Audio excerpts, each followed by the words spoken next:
Welcome everybody here to the Lakers Lounge podcast. I'm Anthony Irwin, Lakers insider for Lakers Daily, joined by Jovan Buha, Lakers insider for The Athletic. And we are going to be talking today about the coaching search, about roster stuff and all of that good stuff. But, first and foremost, Jovan, I want to ask, how are you enjoying the offseason? Like, the Lakers took a bit of a break. The Lakers, were able to, they ended their season, and then they're now apparently, according to you and according to other reports, and as I've been saying here on the show, they're getting ready to start interviewing. So we all could take a break, right? Like, we all could have just stepped away, enjoyed some family time. Yeah, I've been able to get away the past couple weekends for the first time since, I guess, September. That was the last time I was able to have a weekend kind of off. Even then, though, it's still like talking to people and checking in. But yeah, the last couple weekends was able to get away with my fiance. We had a wedding, or we attended a wedding a couple weekends ago, and then did a little like staycation getaway this past weekend. So it's been nice to have a little bit of time off, but this coaching search is obviously keeping us all busy, and it seems like it's going to be something that plays out in the next few weeks or so. The part of it that I have kind of chuckled about, or is that they essentially they fired Darvin Ham, basically a week or so after the season ends, a few days after the season ends, wanting to make it look like they were really thinking long and hard about it. It was this really difficult decision that they had to come to and all of that. And then it was immediately reported all over the place that Mike Budenholzer his name was going to be thrown in there. JJ Redick's name was going to be thrown in there, and some others. I think Kenny Atkinson was an immediate name. I think that you guys linked to the gig as well. And so like, what I'm somewhat kind of confused about it, I don't know if you can offer some clarity here, is they considered, or Mike Budenholzer was considered a candidate at the time, but they're kind of just now, it seems like, getting going on interviewing candidates and really starting to talk to these candidates and stuff. Budenholzer's already been hired by the Suns. Charles Lee, another name that came up at the time, already hired by the Charlotte Hornets. I joked on last night's show saying that the way that they're kind of going about this coaching search right now is kind of the way that I treat laundry, where you walk by the hamper one time and you look at it and you're like, all right, I probably should do the laundry. And then like you go 2 more days and the laundry now stacks up to a point where it's 2 loads worth. And I've missed the opportunity to just make it a nice, quick, painless session of laundry. Do you have any understanding of what went on there, where they, in that gap between firing Darvin Ham, talking to head coaches, and waiting while Budenholzer gets hired by Phoenix? I don't have a great sense as to the timeline with some of that stuff, but I will say I think one factor here has been Ty Lue and the standoff with him and the Clippers organization, and the possibility of him becoming available.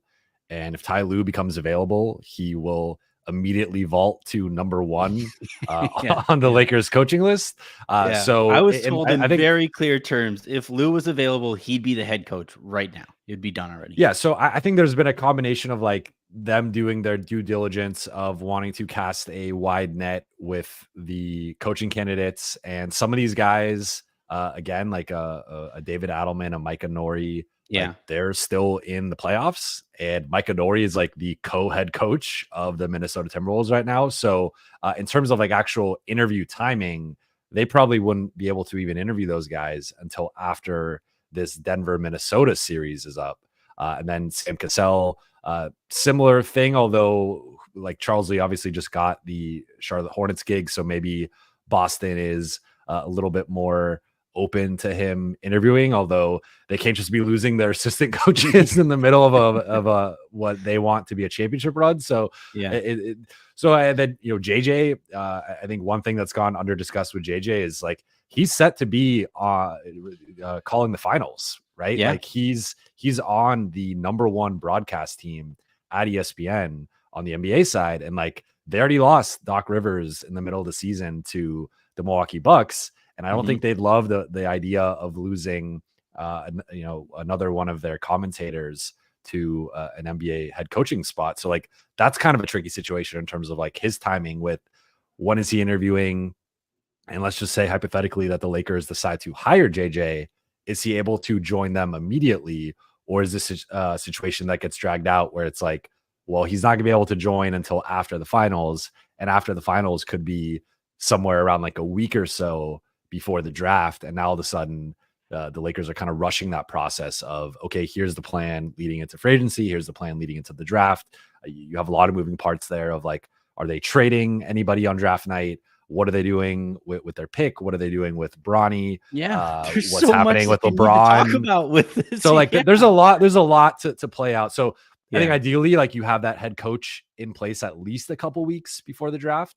So a lot to kind of unpack with all this. But I think that the two biggest things are they're still holding out some level of hope that Ty Lue becomes available, however unlikely that seems right now, and just a level of doing their due diligence. And I think if you're a coaching candidate, if you get a job offer, you're going to take that most likely, especially with like Phoenix paying Bud as much as they paid him. Like he immediately becomes one of the highest paid head coaches in the league. And then Charles Lee has been a guy who has been looking for a head coaching opportunity for over a decade and finally got that opportunity with Charlotte. So like, I think those two situations, like those guys were in the initial candidate list. I don't know where they would rank right now if they were still available. But I think those are more like those franchises targeted those two as like their top respective candidates. They pursued them aggressively.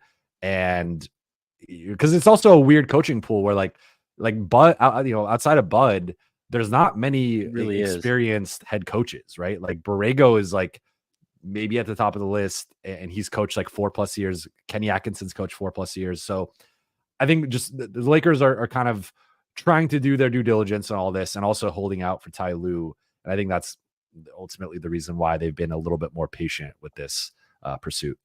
I want to talk to you about the Ty Lue situation because you covered the Clippers before you came over and to cover the Lakers and hop on that beat. And I spoke on an episode last week with Robert Flom, who also covers the Clippers, and I asked him because like the Lue thing smells fishy. It just feels weird, right? That their season ends. And immediately as it ends, the immediate response is the Clippers want to figure out a long-term contract with Ty Lue moving forward. It's been like 9-10 days now since those reports came out, and there has been no development. There has been no talk about any kind of a stalemate or how those talks are going or anything like that. And the reason it smells fishy to me, it's not that it doesn't make sense the way that they're doing this, and it's not that like it doesn't make sense the way that the Lakers are handling their search. Both teams want Ty Lue, and I think the Lakers probably want Lue a little bit more than the Clippers do, to be completely honest. And I think the Clippers know that the Lakers really, really want Lue. And so like he has this really kind of perfect storm of negotiating power over both of these organizations. I'm just kind of curious, at what point do you think the Lakers just kind of move on? Because all while this has gone on, every time we get some new leak about the process that the Lakers are kind of going about to find their next head coach, it really strikes me as, we'll do it, Ballmer. We will hire Borrego. Like and like I saw your tweet on that. Don't threaten me with a good time. We will do it. And no, I haven't bought it for a second. I don't think anybody around the league has really bought it.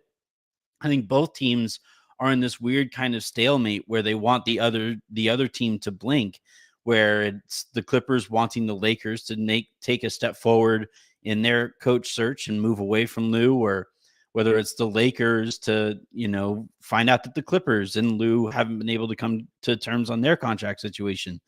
How long, like what kind of a grace period do you think either side is willing to give on this one?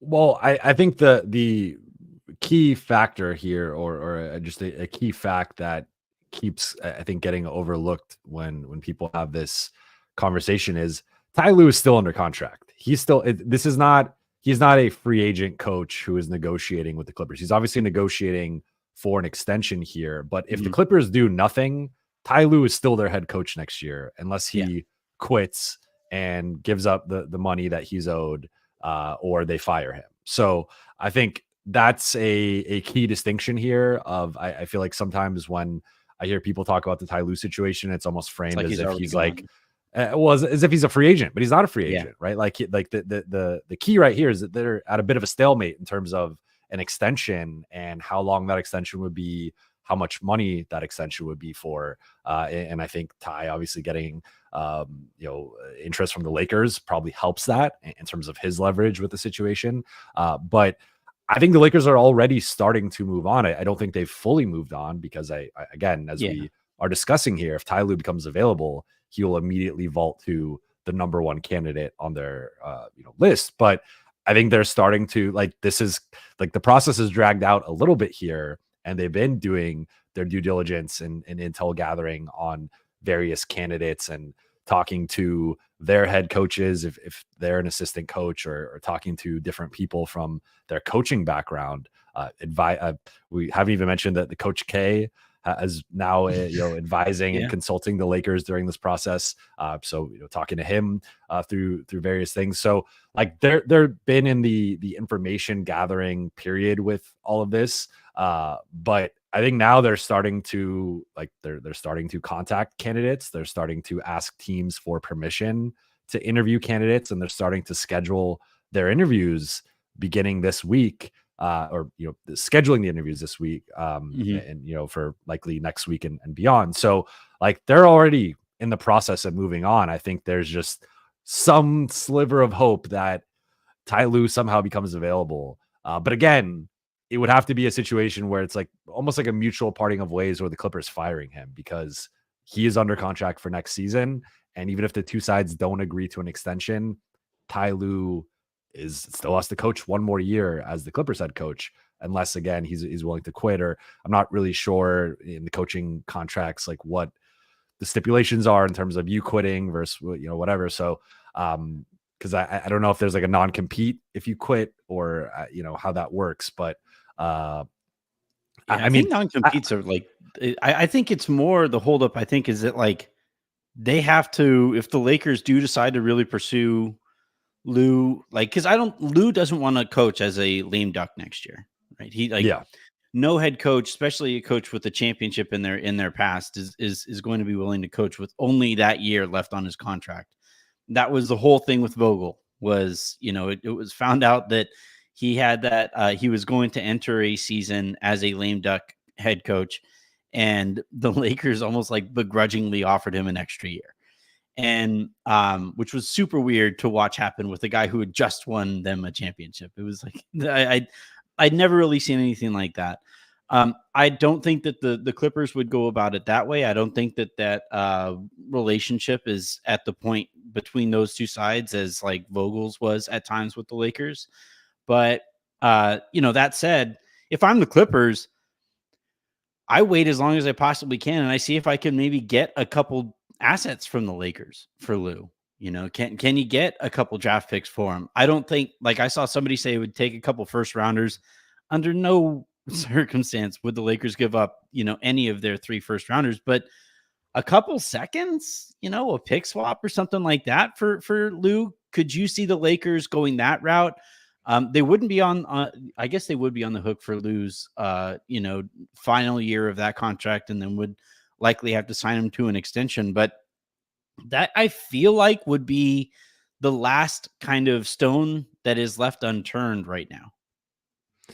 Yeah, I mean, I haven't heard that, so I think this would just be speculating in terms of like it's always kind of been if the Clippers let him out of his contract, or again he's fired or whatever. But that's interesting, and you could give up. I mean, I remember the Clippers traded. Was it a first round pick for Doc Rivers in 2013? Might have been a first round pick. Might have been a protected pick if I remember correctly. which is pretty wild. It was a second-round pick. In Second-round pick. 2013, the Celtics traded their coach, Doc Rivers, to the Clippers in exchange for a second-round pick. Okay. And that was like not quite peak Doc, Oh, no. but kind of peak Doc. He had a really good reputation at that point. Still, I mean, he still does, depending on who you talk to. But I think like Take that was, back. like, They sent a 2015 first-round pick. Reddit failed. Okay, me that's what I thought. Yeah. So, Mhm. and you know, I would say Doc at the time, championship head coach, was still a few years removed from that. Probably similar reputation to Ty Lue. I would say, like at that stage. Like I remember, you know, Yeah. when the Clippers got him, a lot of people were like, "This team's going to win a championship now. He's going to lead Blake and Chris to, you know, that level." So, I mean, yeah, first up, like I think if you're the Lakers, you obviously have to do your due diligence in terms of like, can you know, what path are you going down in terms of, are you pursuing a third star? Are you pursuing a more like medium upgrade of trying to upgrade the D'Lo spot, trying to upgrade the Rui spot, just trying to upgrade the roster with like 1 or 2 picks, and then maybe you have an extra pick, and then that's more palatable. But I think again, that's like, I also think that on some level, there's just like a pettiness element here where I don't like with the Clippers moving from Crypto.com Arena to their new stadium and them trying to, you know, finally get over the hump and win a championship and have a like, kind of actualize the potential of Kawhi and PG that they've yet to do. I just have a hard time seeing them even trading Ty Lue to the Lakers, and like Ty Lue, Yeah. like imagine they do that, then the Lakers win a championship with Ty Lue, and it's like It would be that the would be most the Clippers ultimate. Like, so I just think there's like a pettiness thing. element here where I have a hard time seeing Steve Ballmer allowing Ty Lue to coach the Lakers next year. Especially given that, like, I think you and I are probably in relative agreement, at least, that I don't think last year's roster was bad. I think it was imbalanced. I thought that, you know, and something that they're going to have to focus on this upcoming year is finding more two-way players, any two-way role players, basically. But with that being said, if the Lakers had just upgraded at head coach, who knows what they were capable of, right? Like, we saw the way that the team took off once Darvin started playing Rui, or started starting Rui, and how it was a very different collection. It was just like, it looked like a very different team. And I would imagine the Clippers are a smart professional organization. They have scouts, and they saw, well, shoot, that's what they were capable of when their head coach got out of his own way. If we send them Ty, who is like a top 3 to 5 head coach, I would probably say, in the NBA, and give them that upgrade in our own division, that would probably cost a lot. And I don't know, without knowing quite yet what the market is going to look like. The market is really kind of oscillated, I feel like, over the last couple of years. I don't know, even given that it would be a tangible and big upgrade and an important spot in the Lakers organization, I don't think I'd be cool with sending over a first rounder. I don't know. I haven't done any, talking to anybody about what they'd be willing to put on the table for Lou, but you only have 3 first rounders this offseason to potentially move. And the roster does need a lot of two-way help.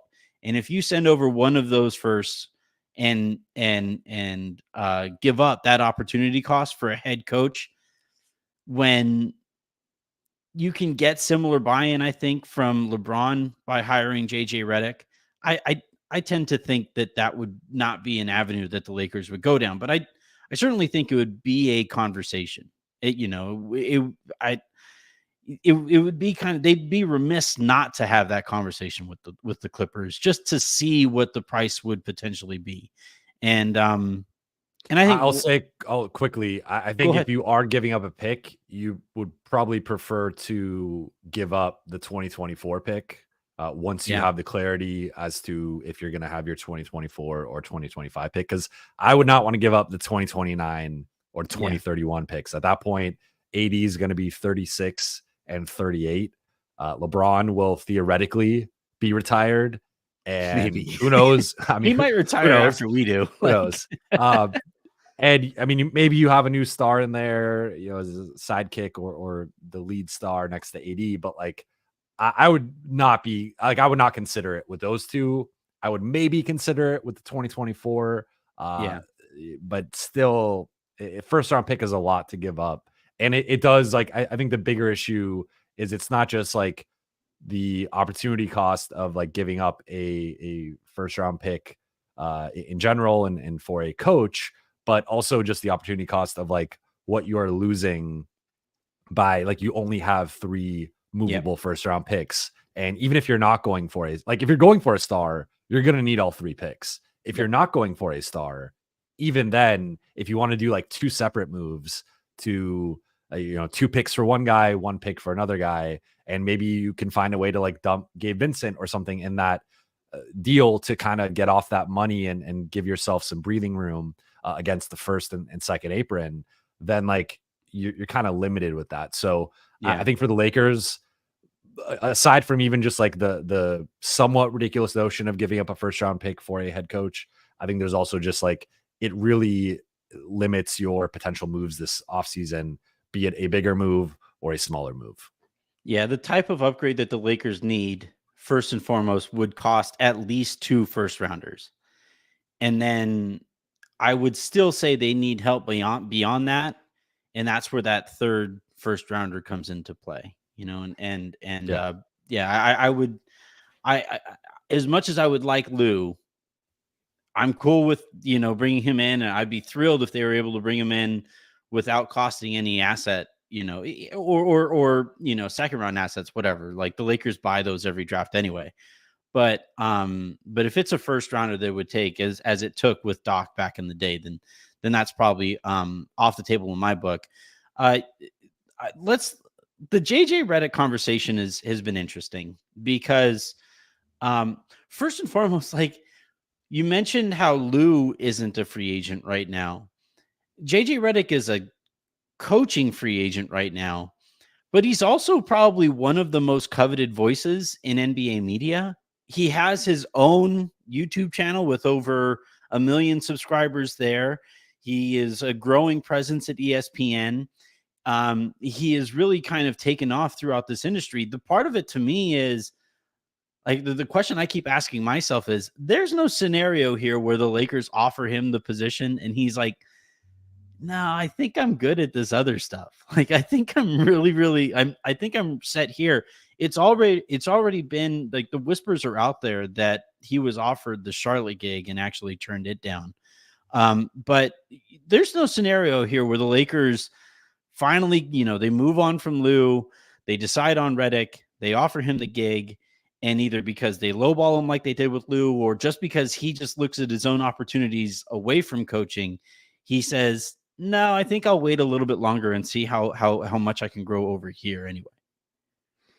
No, I don't see that scenario happening. I mean, of course, I think with the offer, there's always the chance that the offer, based on I guess how the 2019 coaching search went, like Yeah, theoretically there could be, a lowball offer that he ultimately rejects. But from my understanding with the situation, like money is not a concern for him. Like obviously, I think there's a standard and like a floor to like the type of offer he yeah, would consider and accept. But he's not doing this for the monetary reasons.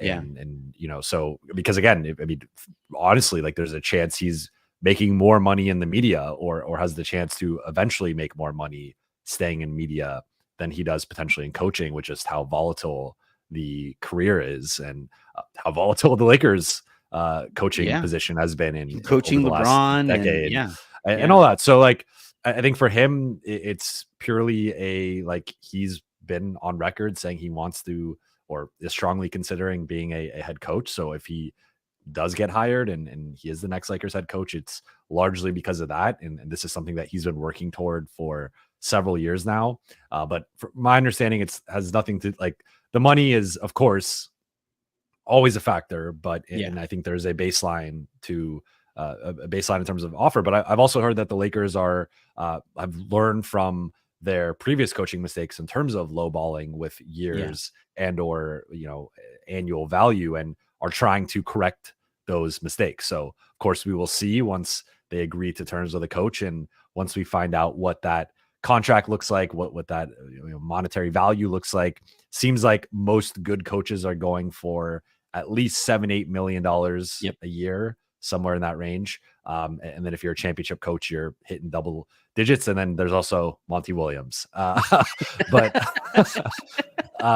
so like actively didn't want the job. Yeah. Yes. Well. So like I think for JJ, this is like that's I think one thing, like, and of course all these guys are doing this because they love coaching, they love basketball, and this is like their life's passion. Crazy competitive people. I think the fact that he's willing to like walk away from, I mean, you could make the case he's like the top basketball personality analyst covering the game like right now, full stop. And the fact that he's willing to, and he ascended very quickly. Like he obviously started the podcast as he was still playing, but like this ascension has largely been over the last like 2 to 4 years in terms of like really becoming a breakout star. And the fact that he'd be willing to walk away from that to take a head coaching position, like I think that speaks to how much he actually wants this, and how people around, like, I know there's a lot of skepticism, and deservedly so to some extent, but he is viewed as a promising head coaching prospect, regardless of if it's this cycle or a future cycle. I mean, he had previous interest with the Celtics, with the Raptors, obviously was had the different intel on like whether he was actually offered the Hornets position, but he was one of the top 2 candidates for the Hornets position at a minimum. So like there's been a lot of buzz. He has impressed people with his interviewing skills, and he's viewed as a potential one of the elite head coaches down the road, and likely sooner than later with just how he's continued to progress as like a basketball mind. So I think regardless of like whether it's this head coaching cycle with the Lakers or down the road, JJ is someone with a bright future in this space. And I think I get the skepticism, but I also think like there are exceptions.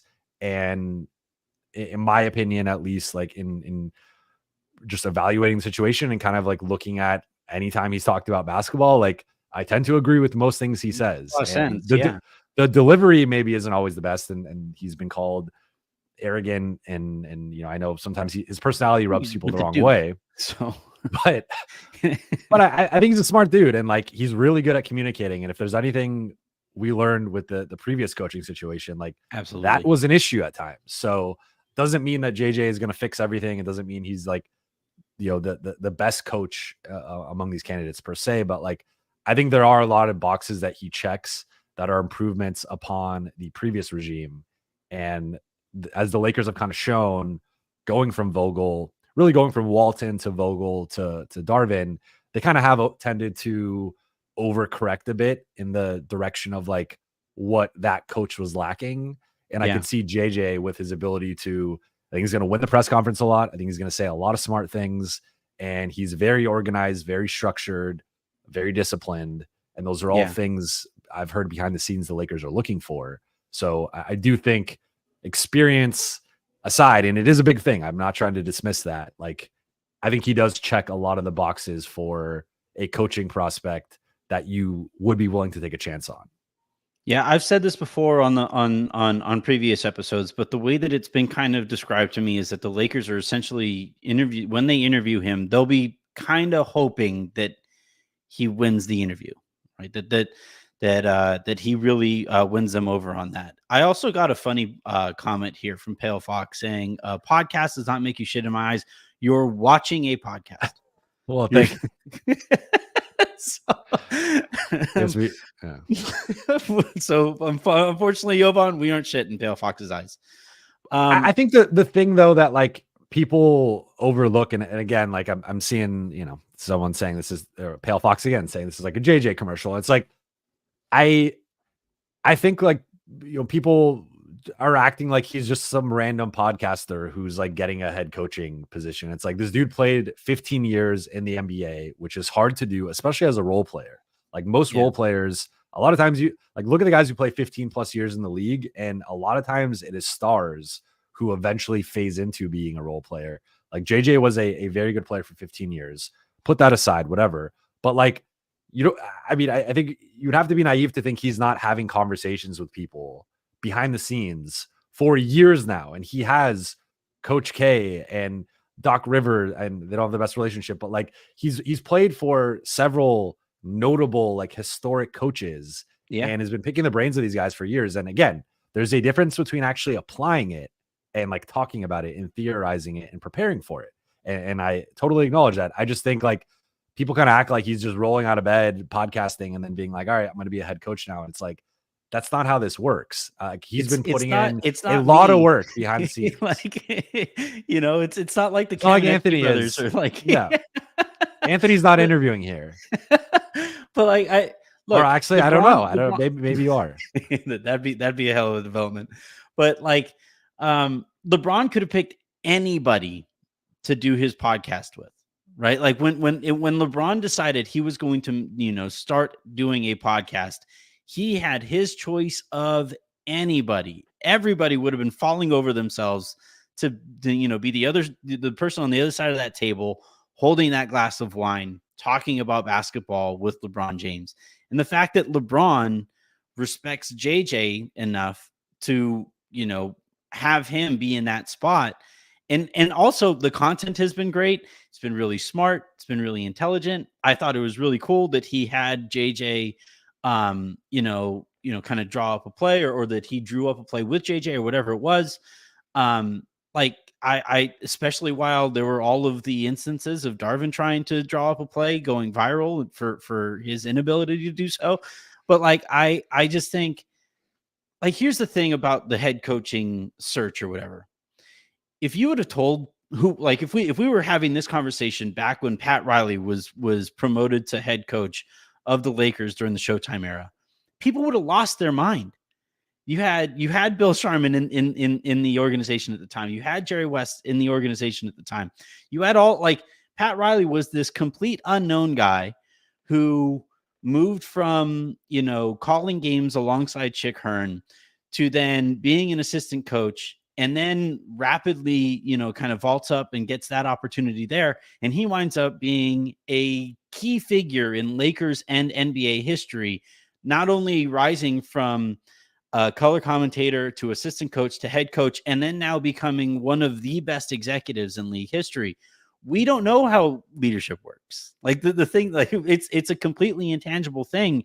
And frankly, communication, you know, that's where it all starts. And yes, JJ is probably going to be at a disadvantage when it comes to the X's and O's, when he goes up against the Dagnos of the world.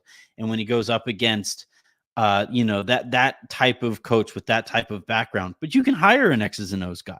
You can bring somebody like that in and you know, hope that your head coach is able to communicate and sell those ideas to LeBron. The problem with Darvin was that like LeBron was never really fully bought in. And the issue with Vogel was that like LeBron, I think, bought in because he saw the opportunity ahead of him, but he never like saw Frank Vogel as the leader of men in the way that he saw. He didn't even see Eric Spoelstra like that. Eric Spoelstra had to prove it to him over time too. So like at the end of the day, I personally in kind of evaluating some of the other candidates who are out there, to me, it just makes the most sense for the Lakers to just give whoever they hire the leg up of when they start coaching. LeBron is going to care what they're saying and is going to, you know, allow that to ripple through the locker room unabated. That is not something that has been the case with Luke, Vogel, or Ham recently. And I want to see what that looks like. And I you know, I think he's been kind of a popular punching bag throughout all of this coaching search because of his lack of experience. But I don't know. I think you could find experience elsewhere on his staff. What do you think? Like, that's another aspect of this, because Cassell would be a first-time head coach. Borrego has only been a head coach once elsewhere, And even if it's like Kenny Atkinson, he's only been a head coach elsewhere. How do you think the Lakers go about building the rest of the coaching staff here? Because I think that's going to be a really key component no matter who they hire. Yeah, especially, I mean, I think if they hired JJ, that would be. I think you need a an assist. Like, I mean, and this is pure speculation for the aggregation Yep. army. So please Yeah. don't aggregate me. Although Yeah. I think it'll still happen probably. I need Like a sounder. would Stan Van Gundy have interest, right? And Yeah. he coached JJ in Orlando. They have a good relationship, and he would be, in my opinion, an elite uh, you know, uh, assistant coach, and has experience with both successful offenses and defenses. Obviously, since Orlando with the Detroit and New Orleans stints did not go as well. And I think like maybe his personality and maybe like his coaching style hasn't aged as well as players have. Their salaries and power have continued to grow over the past decade plus. Yeah. But I still think Stan Van Gundy is a smart basketball mind, and maybe in a smaller role as an assistant and as a guide for JJ, like that could be a very valuable hire. And I think you're going to see the Lakers probably, again, mentioning kind of overcorrecting with Vogel. There was, Jason Kidd was on the staff, and they had a significant say in terms of how Vogel built that staff. And then with Darvin, it was a much more hands-off approach where Darvin picked, except for Rasheed Wallace for some reason. Except for Rasheed Wallace, but like, I mean, Phil Handy was a holdover, and there was like a couple of video guys that were holdovers and stuff. But like for the most part, Darvin Ham had full say over his coaching staff, and that almost I think was a work to the Lakers' detriment, where it didn't have enough coaching experience collectively, and it didn't have as much just veteran coaching voices as like some other staff. So I think the Lakers will probably trend in the direction of maybe I don't know if it's like a 50-50 split or what, but I think they'll have a little bit more say in terms of the coaching assistant coaching staff. But what that looks like, how much say, I think depends on the candidate, depends on how things play out. But I suspect that one of the things I think they're going to be looking at is just like a more veteran assistant coaching staff, because as you're saying, whether it's Borrego, Atkinson, Cassell, JJ, or Adelman, or Nori, or Quinn, all these guys are either first-time head coaches or would be coaching basically their second stint. And Atkinson hasn't coached since 2020 as a head coach, Borrego since 2022. Then the other guys have never been head coaches at the NBA level. So like there's an element of like any of these guys are coming in relatively green from like a head coaching perspective. Now there is it matters if you're an assistant for 10, 15 plus years. Like Borrego has been an assistant for 15 years outside of his head coaching. Cassell has been an assistant coach for 15 years. So like that matters, right? Especially compared to a guy like JJ, who is coming in relatively green from a coaching perspective. So like all that stuff kind of matters, but I do suspect that the Lakers will have both a say to some degree in the assistant coaching search, and they will be targeting assistant coaches with more experience. Yeah, I think it only makes sense, right? Especially with somebody like Redick, who isn't as involved in coaching circles as other people who are listed as potential candidates. It only makes sense that the Lakers would use their network and other networks from people with various levels of experience in their organization to try to help them there. Last thing before we get you out of here, and again, you guys need to check out all of Jovan's work at The Athletic. They did a really good write-up on this coaching search that dropped this morning, and then obviously Buha's block, which has been phenomenal content on YouTube as well. The last thing I wanted to get your thoughts on before we get you out of here is the direction that the Lakers take the roster, kind of in a macro sense. It's too early for me to kind of dive into the micro transactions and the specific types of names that the Lakers are kind of interested in. But essentially, there are two paths that the Lakers can take here. One being go all in for a third star, and that would require moving all three picks. That would require moving it would, you'd probably you almost certainly have to move with Reeves because he's going to be the first name that any of those teams with those types of stars are going to ask for. Also, probably have to move Rui. Also, probably moving Jalen Hood-Schifino. You have that path, or you have more kind of supplemental moves, using those first round picks to turn, one way type players. Rui is much more of an offensive type player. Vando is much more of a defensive type player, to essentially try to combine those guys into a single player that would be, in their opening and closing lineups. At the beginning of the offseason, right when the season ended, I would have predicted pretty confidently that the Lakers were going to go the third star route, but over time, I've gotten the sense that they aren't as gung ho about that they are more flexible than it may have seemed right at the offset of the offseason. But what direction, like if you had to, bet on one of those two paths, or if you had to choose one of those two paths here for the Lakers and the one that you think that they take, which one are you more confident in? I've heard similar things to you in terms of them going more away from the 3-star build. Now, Atlanta getting the number 1 pick is pretty interesting, and I suspect that Trae Young and or DeJounte Murray will now be available. It's just a matter of which one is available, are both available, and what is the price that Atlanta is asking for. LA and Atlanta have already had talks as recently as the February trade deadline. They got pretty far in those talks for DeJounte Murray. And, you could, one would assume that they could easily either revisit those talks or apply those talks to Trae Young, with the package likely costing them more, just given Trae's status as a star and his pedigree and whatnot. So I think the Lakers will look into that 3rd-star route and what the cost will be. I think they will look at Donovan Mitchell as well, depending on if he is available. And who knows, maybe there's another unforeseen star that becomes available. I don't think Kyrie Irving is realistic anymore. That had been a name I had heard as recently as like the trade deadline, but it was more in a specific scenario of like Dallas flames out and they just decide like the Luka Kyrie pairing isn't going to work. Like it's worked pretty well. They might make the conference finals. So I think that the Kyrie ship has sailed, at least for the next year or two, whatever. But in terms of like looking at kind of more guys that they could get this summer, I think that the list right now is Trae, DeJounte, and Donovan, and it's just a matter of like what is the ultimate price, and are they willing to trade whatever that costs, and can they even reach that price? And if they get into a bidding war, they can probably get outbid. Again, depending on who's interested.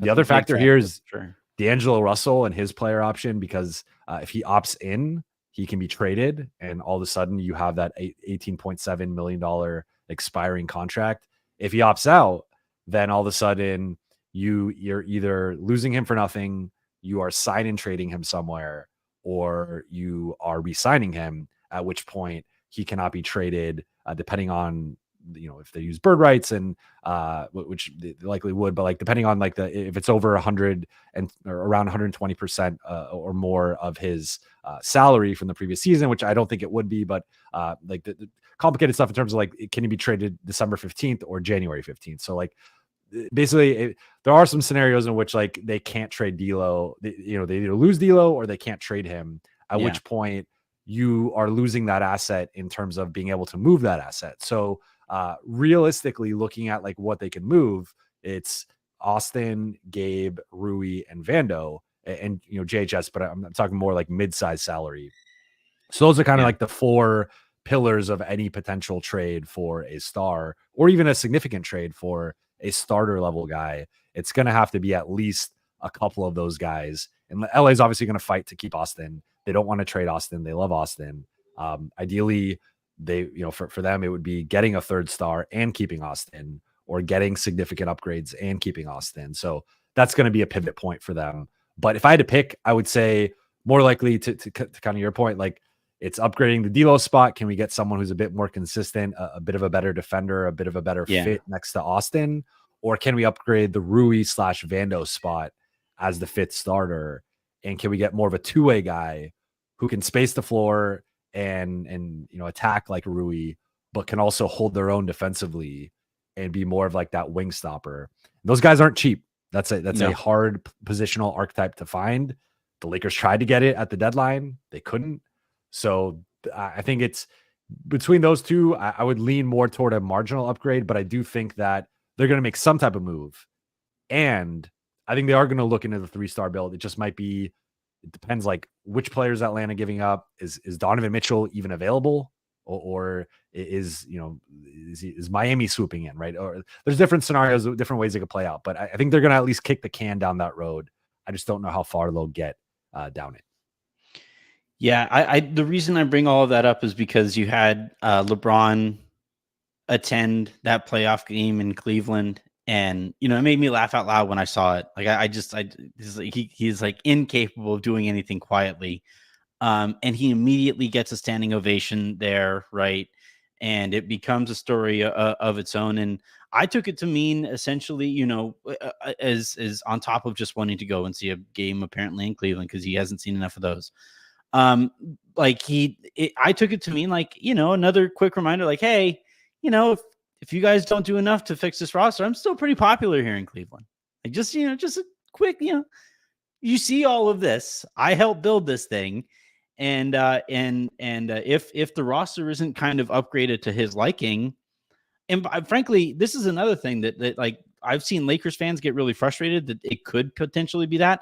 You want that from LeBron. Like I want him to hold their feet to the fire to see if they can improve the roster because it clearly needs to be improved. And they haven't really gone all in, since winning that championship. You could say they went all in when they brought in Russ, but even then they didn't want to bring Caruso. They didn't want to keep Caruso because of the luxury tax concerns. So even that doesn't scream all in to me, right? So I don't know.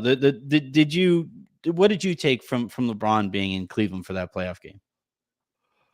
I think multiple things can be true. I think back to February with the New York Knicks and the dalliance there, right? The little dance that he did, and the towel and the blue and orange clothes that he wore to the arena, and talking about 2010 and almost signing with like there's a lot of things there, right? So I think part of it, like LeBron has done this before, where he'll kind of hint at or just kind of leave these cryptic actions or whatever. Someone did point out that I think around 2014 he did attend a Cleveland game. I forgot for what reason, but like that's kind of interesting. And then he did end up going back there. I don't think that's going to happen. All indications, and I've written this. I've said this on my podcast and my YouTube channel. Like all indications I continue to hear are that the Lakers are willing to give LeBron whatever type of contract he wants, whether that's 1 year, 2 years, 3 years, him opting in, him and extending, him opting out and re-signing and getting that no trade clause. So like from the Lakers side, they're prepared to do whatever it takes to keep him. That also would include potentially drafting and or signing Bronny James.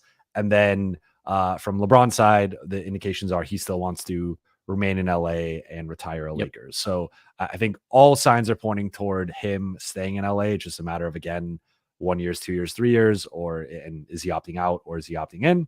And that's really, to me, like a mere formality. Now, I will say, as someone who just has been around LeBron now for several years, like he does on some level like attention.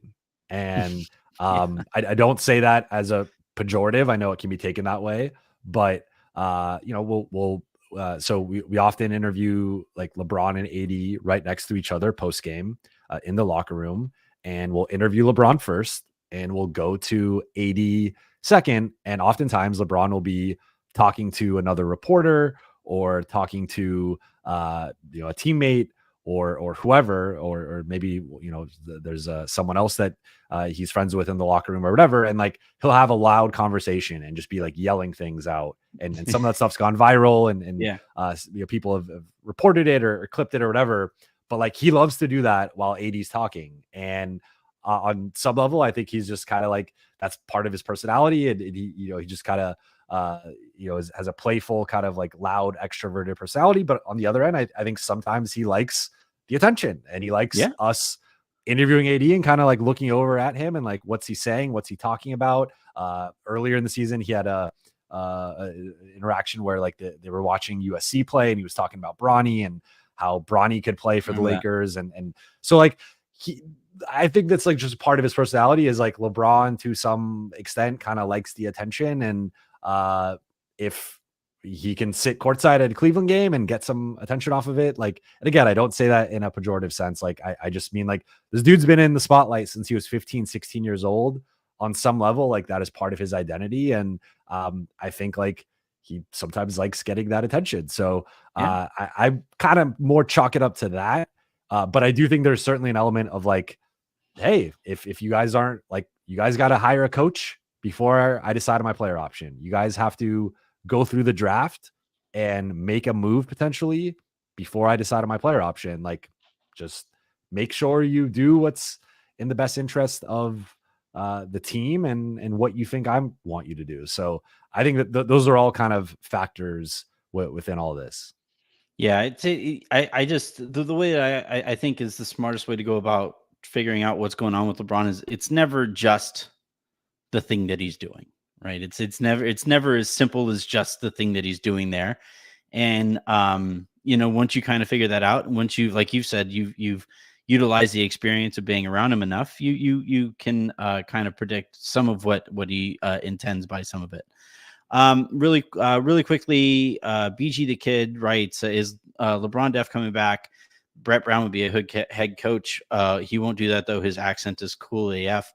I don't think Brett Brown is an option. Cool accent notwithstanding, and I